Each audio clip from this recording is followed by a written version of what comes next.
Hi all. In this next episode of Master Speaks, I again feel myself very fortunate to have legends of Indian industries to come and discuss their recent book. Before we start this entire book discussion, I would just quickly like to talk about this book which I read. And the interesting part about this book is we are talking about a personality, the personality for whom Nehruji also said at that point in time that this person is no less than saint because what he did in the field of entrepreneurship.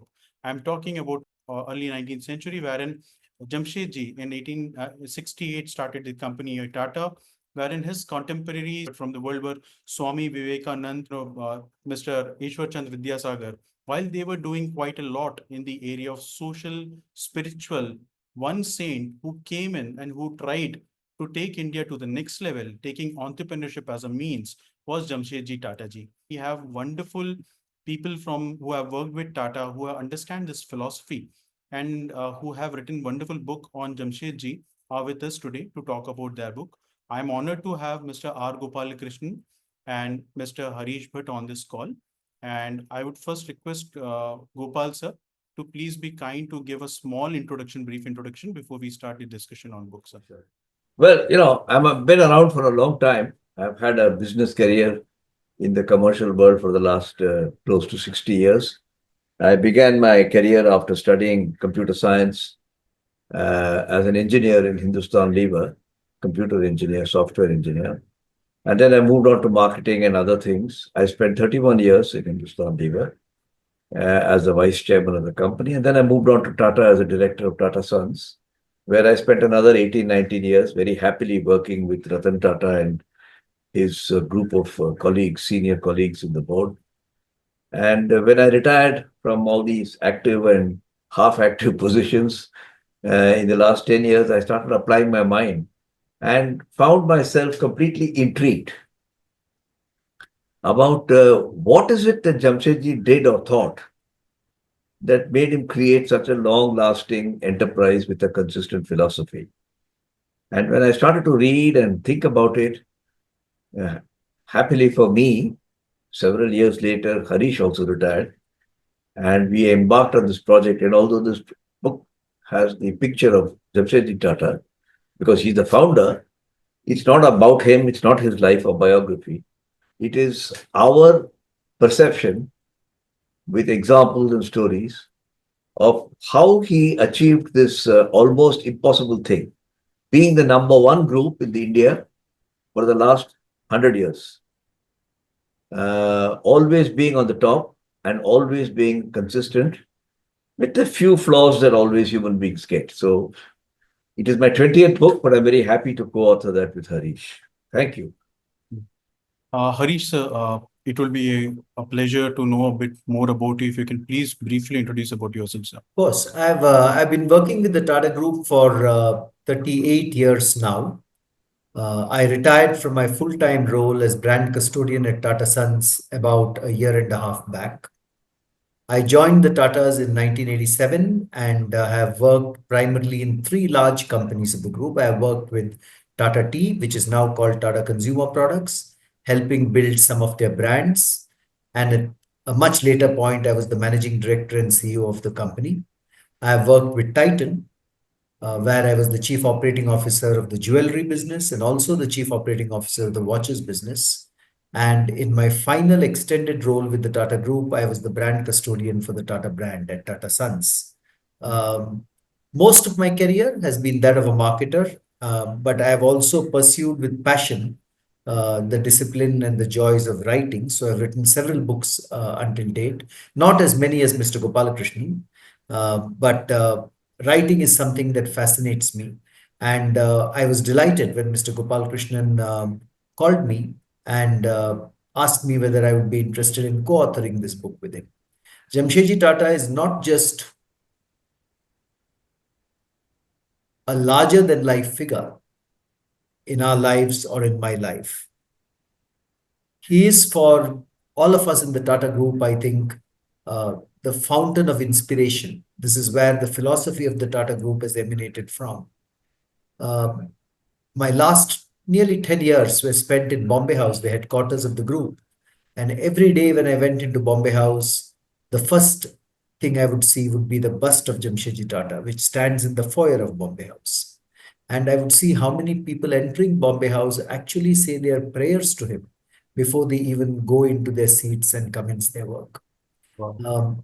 So Jamsetji Tata has a much larger than life image and is the source of inspiration for many, many things we have done within the Tata Group. It was therefore a pleasure and a privilege to co-author this book on the essential ideas from his life and what are the learnings that today's entrepreneurs and today's managers can derive from those essential ideas to use in their own worlds. So, like Mr. Gopalkrishnan has said, this is not a biography of Jamsetji Tata. It doesn't pretend to be one. There are other biographies of Jamsetji Tata, right from the one that Frank Harris wrote so many decades ago. But this is a book which says, here are the lessons we have learned from his career and life, and here are the lessons that you can use in your workplace or in the business that you're part of today. So that's a very, very brief introduction to me and the book. Absolutely. Wonderful. So now what I'll do is like I'll get into the chapters, because what I do is like I read book cover to cover, and I will go and ask questions one by one to each one of you. So Gopal sir, as I was turning pages, right from page number 15, 16 is somewhere that you introduce a concept of she, sustainable, honest, and enlightened. So in when you're talking in this chapter, but these really do not guarantee a year-on-year growth. What decision makers need to think here, especially when they are talking about the enlightened part? So, nothing guarantees success. That's a karmic law. If you have good habits, get up early in the morning, sleep late in the night, you're not guaranteed to live a happy life till the age of 90. Uh, all that we are saying is there's a visible part of what a company does, and there's an invisible part. The visible part is being efficient, serving a consumer, making a decent and honest profit. That's the visible part. And that's reflected every morning in the stock exchange and prices and market cap and etc. etc. But there's an invisible part to a company. So it's like saying, who's the real Harish Bhat? Not the smiling face that is sitting on this screen, but I want to know who's the real Harish Bhat, who's the real Gopalakrishnan, who's the real Shreeram Iyer. And so what is the real company? And that's where I brought in the concept of she, where I've used S to mean sustainable, which is in the typical ESG sense. It can have a long life. It has good habits. Absolutely. H can be honest, but it's better to, I prefer to use the word humane. And E is enlightened. And I think a company, the real person who practices sustainability, humaneness, and enlightenment is usually, occasionally not so, but usually non-controversial. And somehow people begin to not only respect but also love the person. Those are the ways in which you can tell that this could be a sustainable, humane, enlightened, because you don't have access to the inside of the company. But there are many companies which are hugely valued in the market, which are in the news all the time, very often for reasons which one would prefer not to be. And you come to your own conclusion, which you don't have to express, that you wonder whether they are sustainable, humane, and enlightened. So I don't want to make too much of a word play on those words, but I thought she is a nice sort of expression. Yes, sir. Great, sir. Harish, I would like to come to you to ask my next question. I mean, across around page number 30, 32, wherein exactly what you're talking about is niyat, that Gopal sir and has talking about, like, that going overseas and meeting somebody and that common word coming in. So purpose becomes very important.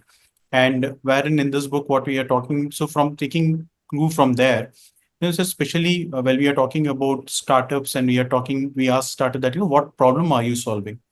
And we say that, the bigger problem you solve, or if it is the problem is more and more people face the same problem, you'll make up money. But how purpose here is bigger than problem solving, and what people should learn from Tata's from a perspective of purpose beyond problem solving, sir? So let me Shriram start with the story of the very first greenfield enterprise that Jamsetji Tata founded. It Yes, was called the Empress Mills. It's a textile mill. It was based in Nagpur, which is in the heartland of cotton trading in India. yes, sir. Now, what problem did Empress Mills solve? What was the consumer problem that Empress Mills solved? Empress Mills was able to provide Indians excellent quality of Good. textiles. Yes, sir. It, they were made of the highest quality of cotton, long stapled cotton. They were Swadeshi textiles because they were made within the country. So Indians no longer needed to buy textiles coming all the way from Manchester or other parts of the world.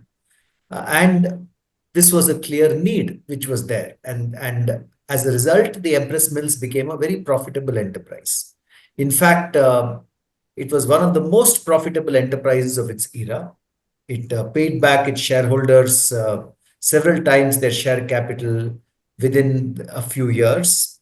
And I'm told for the first 18 years, it had a return on capital employed of more than 40%. So you can imagine that it was solving a consumer problem and it was also reaping rich financial rewards. But that is not the real story of Empress Mills. The real story of Empress Mills is what Jamsetji Tata did there for the welfare of his workers in the community. In the 1870s and 1880s, for the first time ever, he introduced in these mills the concept of an accident insurance for workers. By Wow. the 1890s, he had introduced a gratuitous pension fund for workers who had completed a certain number of years of service, Um, 20 or 25 years. And in 1901, for the first time ever in India, he introduced in these mills the concept of a provident fund, which all of us see on our salary slips today. And people went and asked Jamsetji Tata, Mr. Tata, why are you wasting all this money on worker welfare? Doesn't this money belong to your shareholders? So, in a way, responding to them, in a speech that he gave in 1895, which is the only recorded speech of Jamsetji Tata that I have found, he says, we are not more philanthropic, we are not more generous than other people. We believe that we started this business on sound and straightforward business principles. But we also believe that the health and welfare of our employees is the surest foundation for a prosperous tomorrow. And in his mind, employees went on to encompass the community, and at a later stage, community went on to encompass the nation. all So, right. in Jamsetji Tata's mind, yes, of course, it was important to be profitable. Of course, it was important to solve a consumer problem, which would then deliver the profits. And that is very important for a startup, no doubt about it. But the larger purpose in his mind was how can I use these profits for the benefit of not just the shareholders, but for the benefits of the employees, the community, and the nation. And he then articulated the philosophy of why the community should be center stage and why nation building is the task that the Tata Group commits itself to. Nation building through industry and nation building through philanthropy. And I think it's important for startups to bear that in mind because profits is one part of the puzzle. Profits is one part of what you do. That economic engine is very, very important. But unless there is a larger purpose, what are you making those profits for? Unless your company can be in harmony with the larger purpose, is your company going to survive over the long term? Because profits will come and go as economic cycles go up and down. Um, this is true of virtually every single large initiative taken by the Tata Group thereafter over the years. It is true of, let's say, airlines or hydroelectric power or commercial vehicles, or much later, India's first passenger car, or even more recently, the electronics and semiconductors venture, which has been announced by the Tata Group. They're all in large market opportunity spaces. They solve specific problems or issues faced by customers. But at the same time, they also keep in mind a larger goal of nation building. So, my thought here is as follows. I think entrepreneurs have to focus on fulfilling a consumer need and doing it in a profitable manner. But beyond that, what do they want to do with those profits and why are they setting up this industry? The why of the industry cannot be just making money because that why is not going to persist for a very long time. That is why I think a larger purpose is even more important than the profits that you make.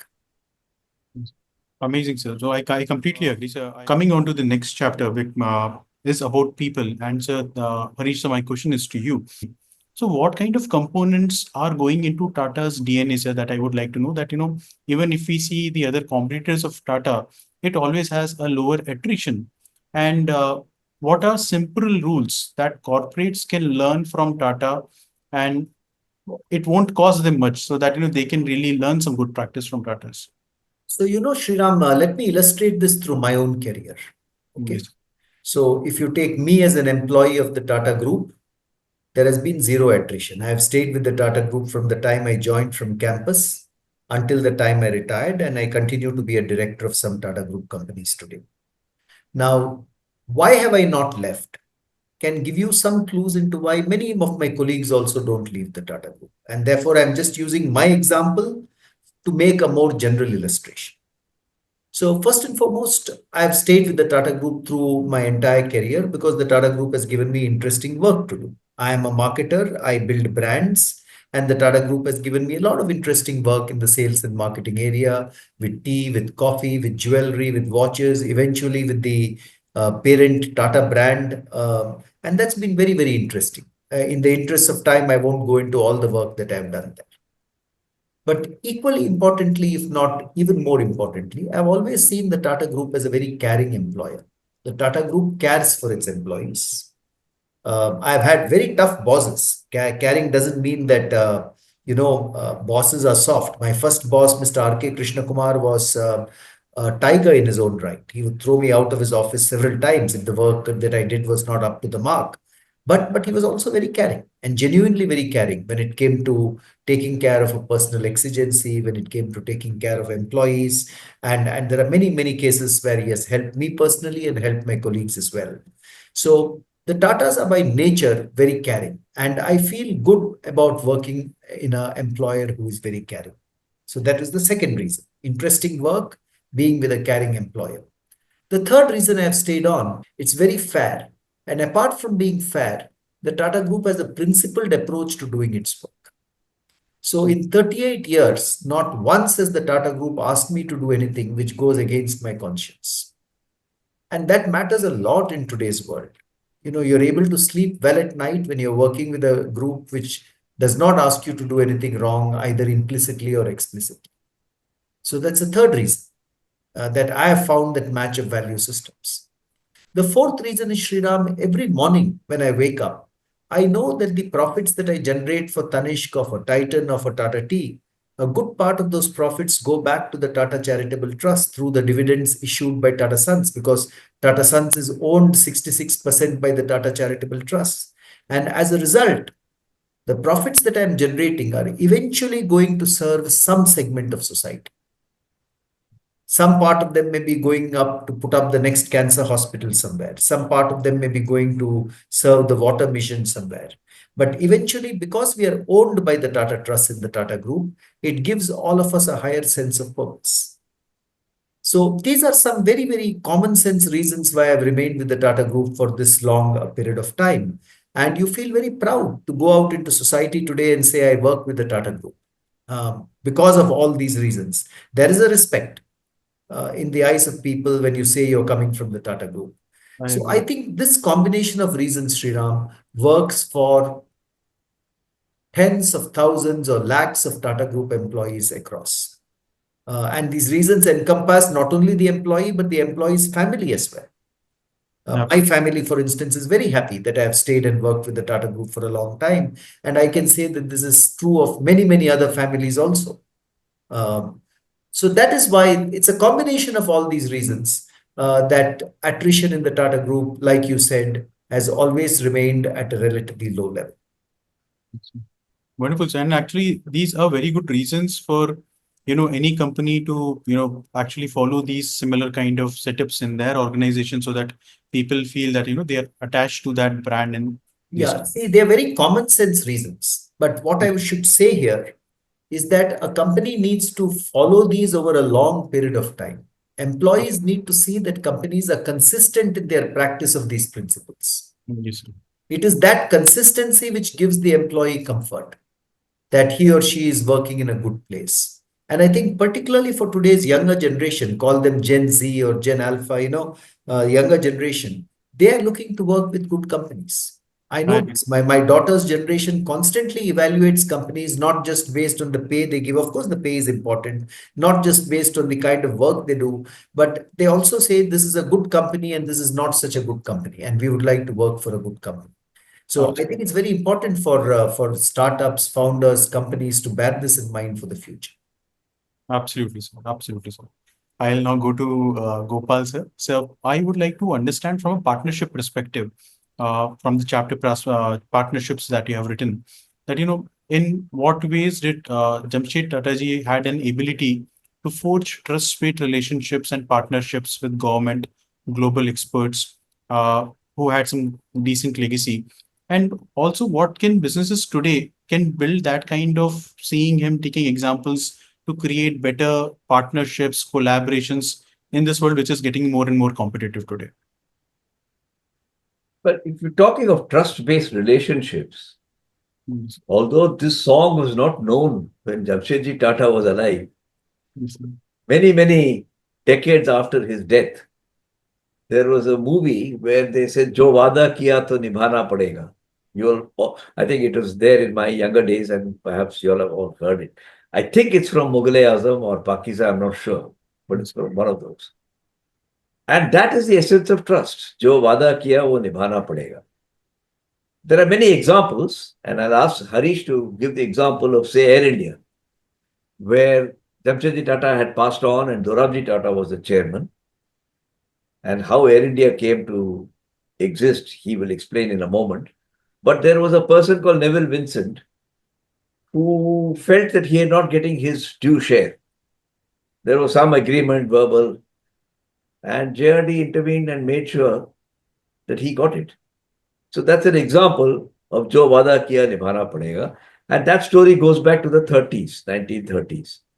If I take during my own experience with Tatas, as late as the 1990s, 2000s, we had an unfortunate fraud in Tata Finance. And I remember the normal tendency is to pass the buck.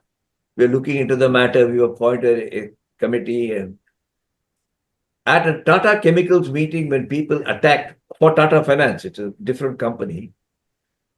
I remember Ratan Tata saying, "If you wish, I'm prepared to resign." And of course, everybody said, "No, no, no, you don't have to resign." But he said, "It is our fault. And because it's our fault, despite the Companies Act saying that we are limited to the shareholding, the share capital, I assure you, no retail investor will suffer. We'll return all your money." Both these stories are mentioned in the book, and Yeah, perhaps Harish could add a little narrative to this because he's also familiar with the story. Up the money. So the Tata Finance story is an exceptional story because it brings forward many of the principles that the Tata Group stands for. yes, So Mr. Gopalakrishnan, of course, was in the midst of this story. He was part of Ratan Tata's top table team. But for all of us from the outside, I was a young manager at that time in Tata Tea when this happened. And I used to have a fixed deposit in Tata Finance as well. And an anonymous letter lands up on Ratan Tata's table saying that a fraud has been committed in Tata Finance. He orders an internal audit, which finds out that indeed a fraud has been committed, and it had left a hole of about 600 crores in the balance sheet of Tata Finance. 600 crores in the early 2000s, worth a lot more money today. I agree. Tata Finance, you must remember, was a listed company. Tata Sons had a stake in the company. It was the promoter, but the rest was held by public, and it was therefore protected by limited liability. But when this happened, Mr. Ratan Tata stood up, like Mr. Gopalakrishnan has said, and committed that the Tata Group would back every rupee of deposits and make sure that every rupee of deposits was paid back if required and would be safe. Uh, I've even heard, this was the days before electronic money. I've heard that Tata Finance even kept a helicopter on standby to rush that cash to various locations if there was a run on the company. But fortunately, there was no run on the company. In fact, the Tatas were transparent enough to publish a full page advertisement I saying agree. there's been a fraud on the company, but we will ensure that every depositor's funds are safe. And I've discussed this with Mr. Gopalakrishnan, and he has told me this. He has said that, companies are made of people. And when companies are made of people, things will go wrong. But the character of a company comes forward in those difficult moments. And it's important to ensure that when things go wrong, you don't brush them under the carpet. You make sure that you deal with them appropriately. Not just the safety of depositors. Do you know that Mr. Ratan Tata then advised his legal team? And this has been told to me by Mr. Bharat Vasani, who used to be his chief legal officer at that time. Yeah, go after these culprits, however senior they are. And at that time, the person who was involved in this was the then managing director of the company, who resigned thereafter. But his hand was clearly involved in this set of dubious transactions. And they were pursued through SEBI, pursued through the courts of law, and eventually the then managing director of the company who resigned was put behind bars. Once Right. again, that I think is a statement of complete transparency and principle-led leadership by the Tata Group, that we don't care how senior you are. If you have done something which has violated the ethical principles of the company, due punishment will be meted out. So between both these actions, Shriram, between the protection of every single depositor and making sure that the guilty were taken to task, the Tata Group addressed this unfortunate episode. It was an unfortunate episode. It happened because of lapses in the company, but the Tata Group addressed this unfortunate episode with complete transparency. And in a manner that I think such a thing had never been done before in the country. As a Right. result of which, I think, if anything, the Tata brand only came out stronger from this episode with a lot more trust. So, Right. in a way that illustrates, how important principles are in the functioning of an organization. And also the fact that, principles come to the fore when there is actually something which has gone wrong, when there's a test.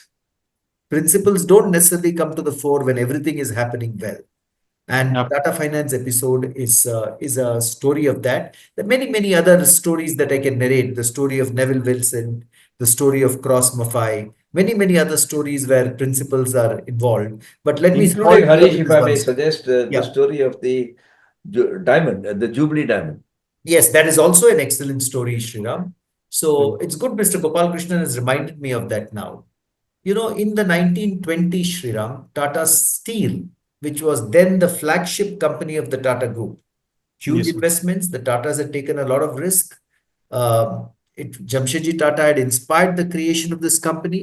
His son Dorabji Tata had laid the strong foundations for this company. But after World War I, when the demand for steel collapsed, Tata Steel went through a very tough phase because Tata Steel had also just expanded its facilities and the demand had collapsed simultaneously. And once in 1924, Dorabji Tata, Jamsetji Tata's elder son, who was the chairman of the company at that time, got a letter from Tata Steel Jamshedpur, maybe a telegram in those days. This was well before fax or email and so forth, saying that we don't have money to pay next week's wages. Now remember, Tata Steel was a listed company. 1907, the company had a very successful IPO. Wow. There were retail investors in the company and so forth.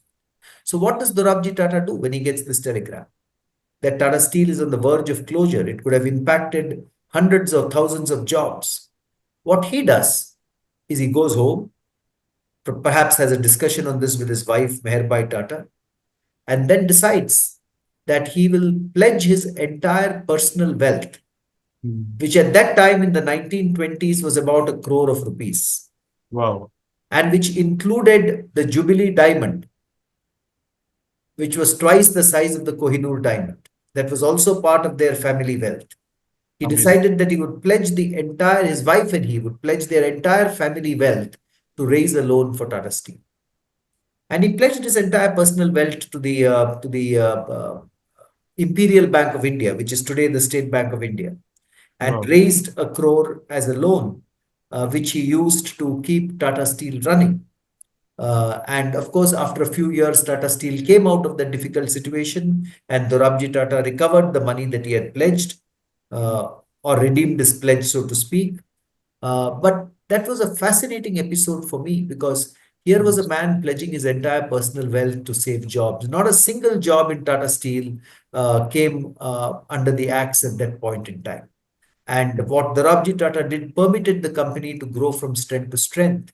And today, of course, Tata Steel is one of the finest steel companies in the world.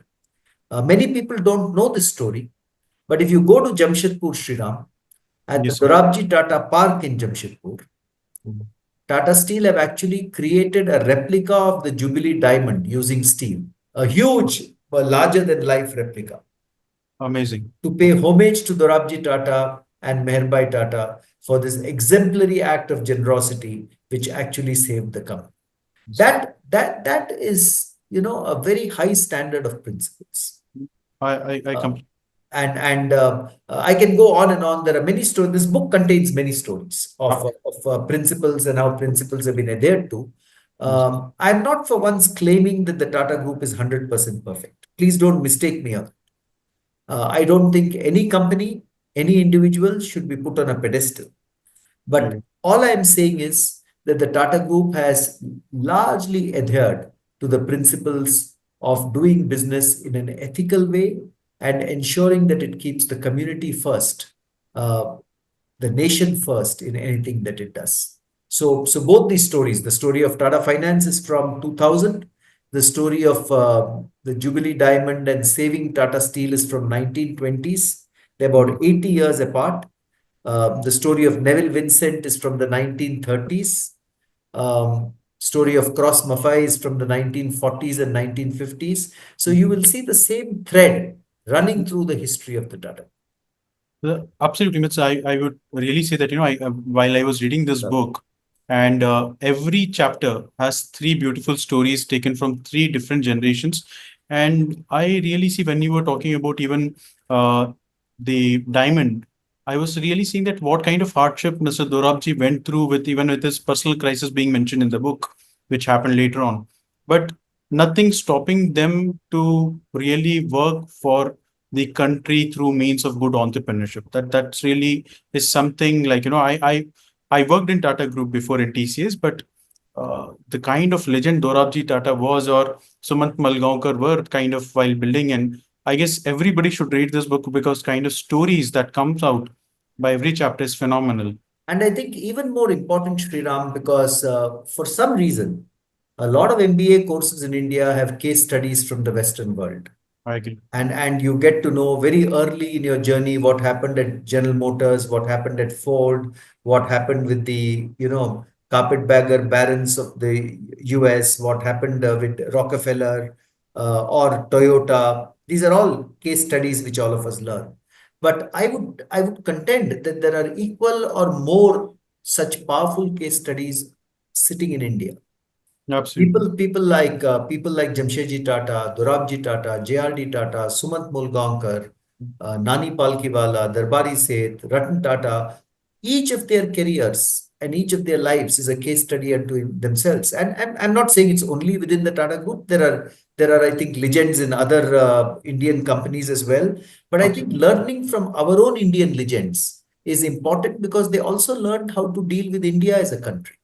Absolutely. India has many singularities that you don't find in other parts of it. Absolutely.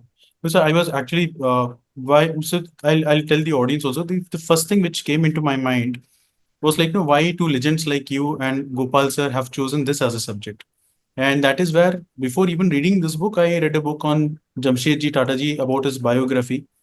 And I realized how difficult it was to deal with Britishers. I mean, it was just probably $2 million, $2.4 million kind of money, with he started this company. And it has survived more than 150 years, created so many jobs, created wealth for the nation, doing everything for the thing. And that really impressed me. And I felt that, hey, now let me read the second book where I can learn so much. And I'm really so happy that, I would have missed out about learning about Jamshedji Tata ji so much if I would have not seen you guys writing this such a wonderful book and making me read other books on his biography that, what kind of work he has done. Sir. Yeah. So, sir, I'll come back to you to the question which I said that I have reserved for you was that, can you tell us something about Jamshedji Tataji's initiatives which were not successful and what people from today's generations can learn from that, sir? So, yes. So, again, I don't want people to mistake that every initiative of Jamsetji Tata was successful. So one initiative, one new business that is, of course, steel was very successful, hotels was successful, hydroelectric energy was successful, which may sometimes lead us to believe that everything he did was successful. But one business which he started, which was not successful, was the Tata Shipping line. He Yes. started the Tata Shipping line because he thought that P&O, which was the British shipping line operating in India, was charging exorbitant rates to Indian merchants for shipping out their textiles. And he wanted to create a competitor to the P&O line, which was aligned to the interests of Indian merchants. So he went to Japan. He drew up a joint venture with NYK, the shipping line of Japan, not a joint venture, a collaboration with NYK. And building on that collaboration, he started the Tata Shipping line. Yes. But what happened after he started the Tata Shipping line was that the British government started unfairly subsidizing P&O. Yes. And the P&O line was able to cut its tariffs to such an extent, cut its costs and what it was charging merchants to such an extent that a lot of Indian merchants then shifted their business to the P&O line.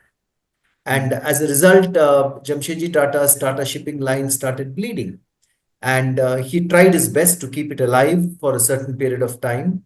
But beyond the point when he saw that the British government of the day was completely supporting the P&O line, uh, he came to the conclusion that the Tata Shipping line would not be viable in the medium term at least. So while he complained to the British government about the unfairness of it all, he finally came to the conclusion that the best way was to shut down the Tata Shipping line. So here was an example of a business which was not successful, but it also speaks volumes of Jamsetji Tata's strategy that, even though he must have been emotionally attached to this business that he had started, and even though he was doing it for the sake of, I mean, it was good for the nation and good for Tata's both. But eventually, when he came to the conclusion that he was hitting a wall and it could not progress further, he shut down the business to cut his losses. So that's an example. And I think that's an example that many of today's entrepreneurs can bear in mind.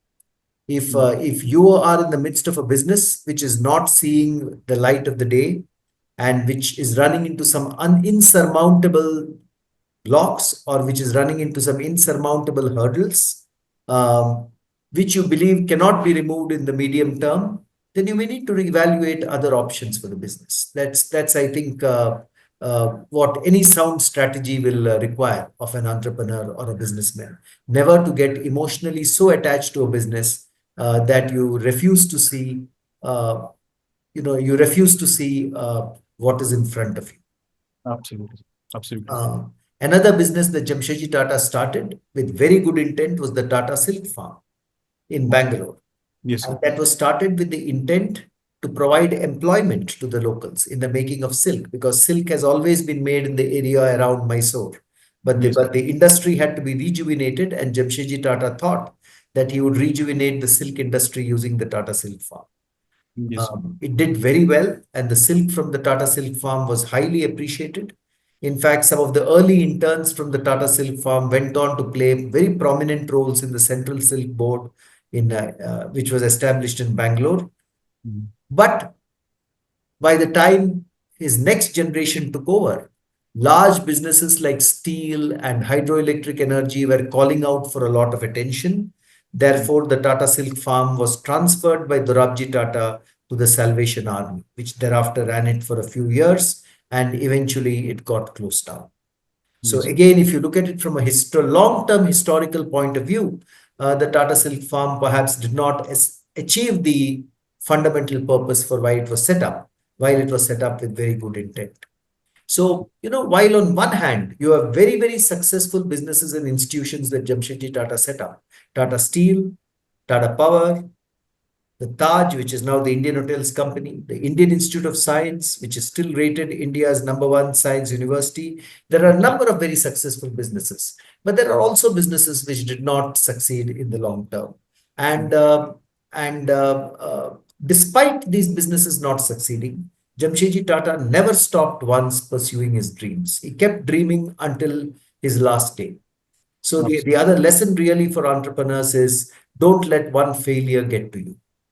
There Absolutely. are many, many more things you can achieve during your lifetime. So, Mr. Absolutely. Gopalakrishnan, that's what I wanted to say. Would you like to add to that? Because No, I on think you've done it very comprehensively. I just wanted to add, if I may, not to the particular point, but we think of business as a highly rational, analytical, intellectually uh, uh, uh, uh, uh, intellectually rational sort of process. It is all of that, but there's a Yeah. lot of subjectivity and emotion also. How do you know this startup is going to work? How do you know this M&A is going to work, your acquisition? How do you know the CEO will be successful in this company? Mm. And not because we wanted to make the point, but because opportunity came our way. In writing this book, like people will go to Badrikashram, to Dwarka, to all the four Shankaracharyas. Uh, I went to where Jamsetji Tata was born Wow. and had a launch of the book in Navsari. Mm. That is his Janma Bhumi. Mm. Then, of course, we are resident in his Karma Bhumi, which is Right. sort of Bombay. Then we went to his Marana Bhumi. Mm. Harish went to Bad Nauheim in Germany. And the mayor of Bad Nauheim hosted an evening Wow. for Harish to talk about Jamsetji Tata. And Yeah. Harish went to Brookwood Cemetery Mm. in UK. UK, Mm. where Jamsetji Tata is buried. So Yeah. we have also done the four Badrikashrams, if I may say so, equivalent. And I think this happened not because we had planned it, frankly, but I think we are very satisfied. Just Absolutely. like, why should a person put his father's ashes into one place or another? These are all matters of sentiment. And I think sentiment is very important. So I just wanted to add that. One of the highest respect that you can pay when you say that somebody has come up for liberation, economic liberation of every Indian at that point in time. And I completely agree, the kind of respect that you have given is one of the best, and I feel that is one of the thing that he might deserve. So my last question from the book before I get into the closing section is particularly on philanthropy, which I like to ask Gopal sir, especially like, how, the model of Jamshedji on reinvesting the wealth into the institutions, and especially thinking about nation, creating blueprints for nation building, and also thinking about how corporates can go beyond CSR. So what do you think about it, and what people can learn about it? So. Well, I can only give my personal view based on experience in two wonderful companies, Unilever and Tata, and in different sort of ways. There are no two people are identical. Yes. Uh, in both these companies, I found it was driven, at least at the time I was there. It cannot be forever. But when I was there, for a long time, they had a very steady and consistent purpose. And the purpose need not always be philanthropy, but they did things that were philanthropic without ever using that word. Mm.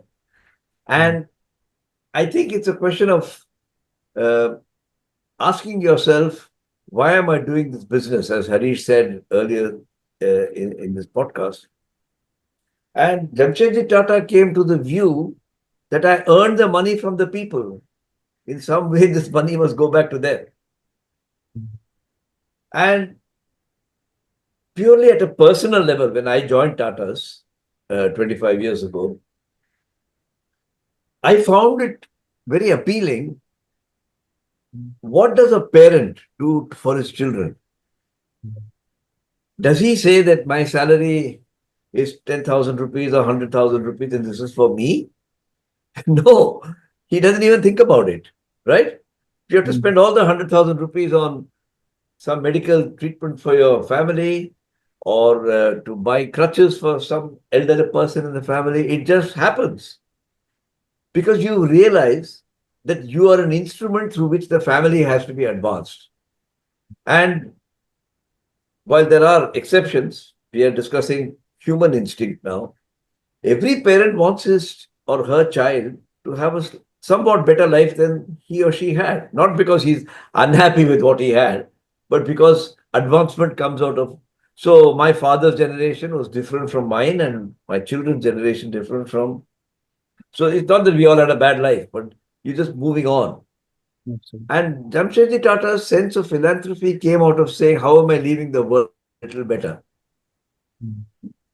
And whether it should have, he's not the only person who had a creche or a dispensary or a provident fund. He might have been the first. Remember, Mm. he was a very curious man.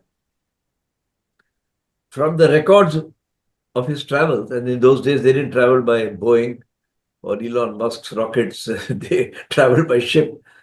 Yes. And he must have been out on the, not on the road, but on the water for 50% of the year. I Because if agree. you took a trip to the UK or US, you were there. During that time, he didn't sit in his cabin and doze off. He would meet people like Swami Vivekananda Right. and have conversations with them. So I think this feeling that there's a big fat world outside, we are a very minute thing. What can we do to advance to the next generation is a very important part since you are associated with startups. I'm not saying every startup should become Tatas or Godrej or Bajaj or whatever, but I'm saying the thought should at least pass your mind. I agree. Very much like you don't expect your 10-year-old son to figure out whether he wants to be a Nobel Prize winner. In fact, you would discourage him from daydreaming. But you want him to get very good marks in physics or mathematics or playing tennis or whatever it is that he or she is very good at. Mm. And I think that is really where philanthropy fits in. It is not written in the, nobody's management objectives for the year says you shall do so much philanthropy. But people volunteer I agree. because the company is doing something and they would like to volunteer to do something. Yes. And I think you got to see this as a very ingrained part of the whole uh, philosophy of doing business rather than put it out in isolation. So that's why in the book also we have called it the 8 Ps. Philanthropy is only one of them. But Yeah. it would be wrong to think of these Ps as different mechanically erected pillars. I agree. I would say they are like 8 ingredients that go to make the Bisibela Hodiyanna. You Mm. know, you Mm. take out any one pillar, it's no Yeah. more Bisibela Hodiyanna. Yeah. I And there is therefore what in chemistry we used to call a colloidal mixture. yeah. Each one feeds the other, and Mm. they're all held together by the fact that they're all there together. And that's what teamwork is all about. That's what business philosophy is all about. Uh, Whereas what we do in a analytical sort of way is to pull out the parts. You know, we have the attitude of a geologist. A I geologist will look at things and say, what is inside this? He will dig the earth to find out is there water or zinc or cadmium. An astronomer will figure out what is this a part of. It's yes. a very different thing.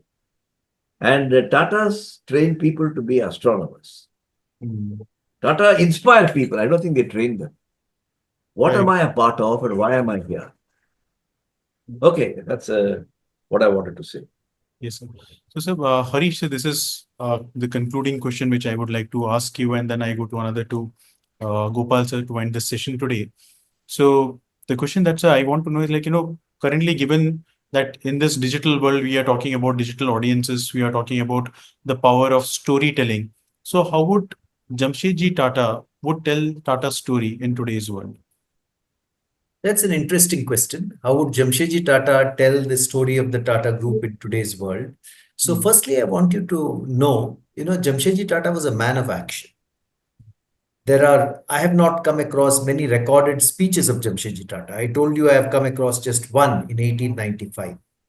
So I believe that would not have changed. Jamsetji Tata uh, more, demonstrated through his actions what nation building was and what contributing to the community was. So I think that is one thing that I would like to put in perspective. Having said that, I think Jamsetji Tata would certainly have used digital technology to the benefit of his companies. whether it was his textile mill, whether it was the hotel, whether it was the steel plant. He was a very early adopter of technology. He got Charles Page Perrin all the way from the United States of America, way back in the 1890s and 1900s, so that he could get the best technology for steel making in the country.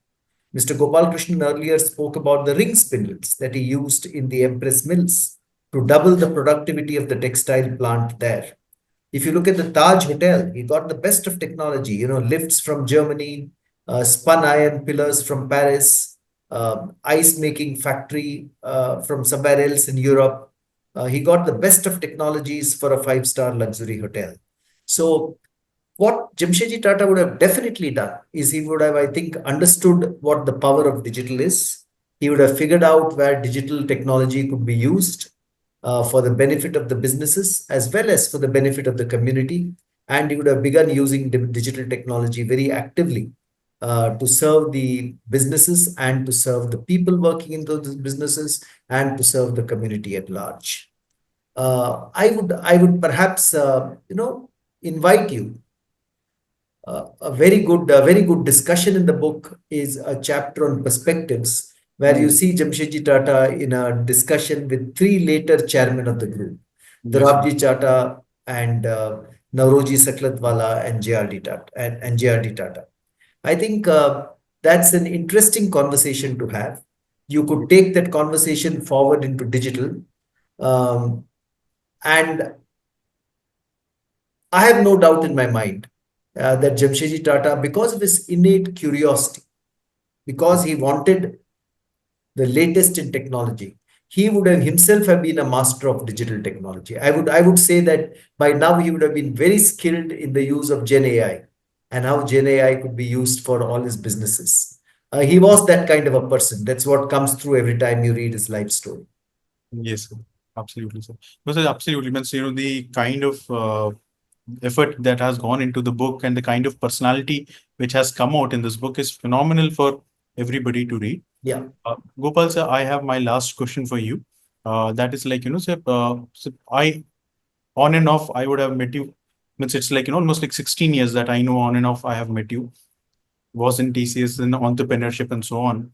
So, sir, as I continue my profile in entrepreneurship and probably these kind of stuff, I wanted to know one lesson that you would say that every young entrepreneur should really look this one quality of Jamsetji.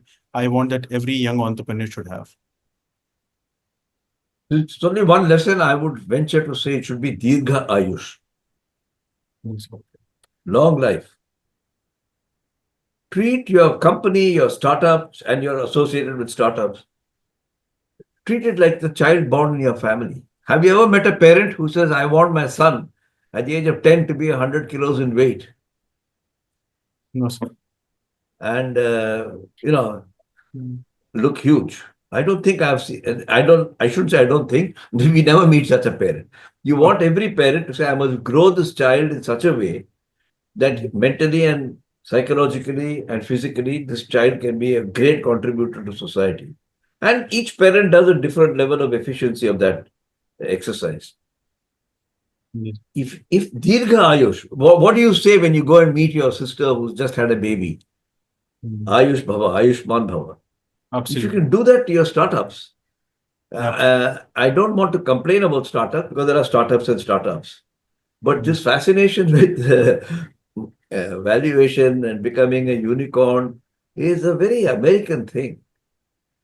If it turns out that you've done the right thing, then it is valued at a unicorn or decacorn. That's fine. I have no problem. But that cannot be the driver. Yes, sir. Just like the physical weight of the baby as it's growing up cannot be the symbol or the marker of whether you're raising the child well. Absolutely. So that would be Dirgha Ayu. Yes, sir. That's phenomenal, sir. And once again, I would. By the way, I mentioned this because that's the name of my next book that's coming. So Sure, sir. I'm looking forward that that book comes out very well and it's shaped well, and I come and I read it. I'll definitely look for an opportunity to discuss that book also. And I would once again like to tell it to the audience that this is a phenomenal book. It has got three examples coming from different generations, talking about like how the ethics, the trust, the perspective, and how the morale of the company was, how different leaders have shaped up and have taken challenges heads on, and how each story is more inspiring than the other. These are attributes not only for corporates but for individual to learn and make a good leader. And I'm really thankful and I feel myself very fortunate that I have not only read the book cover to cover, but I also got opportunity to speak to the authors of the book. And this was a wonderful session that I could learn a lot from this session.